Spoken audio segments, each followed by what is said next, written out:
In this video, we are going to see how we can use BigQuery APIs to get bonding curve progress of a Let's Bong.fun token. First, navigate to docs.bitquery.io.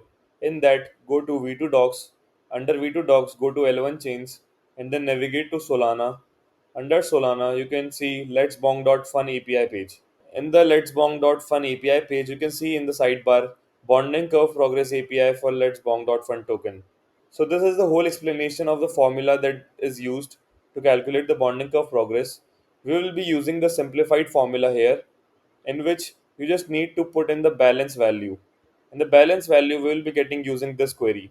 And put the Let's Bong.fun token address in here in the market based currency mint address. Here you can put any Let's Bong.fun token address. So all the Let's Bong.fun tokens are created on Radium Launchpad and are traded on Radium Launchpad only. So they follow the life cycle of a Radium Launchpad token. That's why we are using this DEX program address here of Radium Launchpad, and we're calculating the latest liquidity for this particular Let's Bong.fun tokens Radium Launchpad pool. Now let's run this query. I can see the base post amount. This is the latest liquidity in the pool. Just take this value and you can put it in the formula here.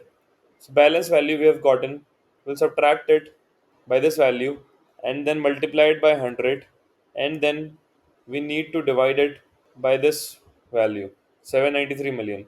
After getting this, we can see 60.3%. Now subtract it from 100. So 39.8% we are getting. So 39.6% is the value of the bonding curve progress for this particular token of Let's Bong.fun. So this was the API to calculate bonding curve progress of a Let's Bong.fun token. Thanks for watching, like and subscribe, and head over to our Telegram channel if you have any questions.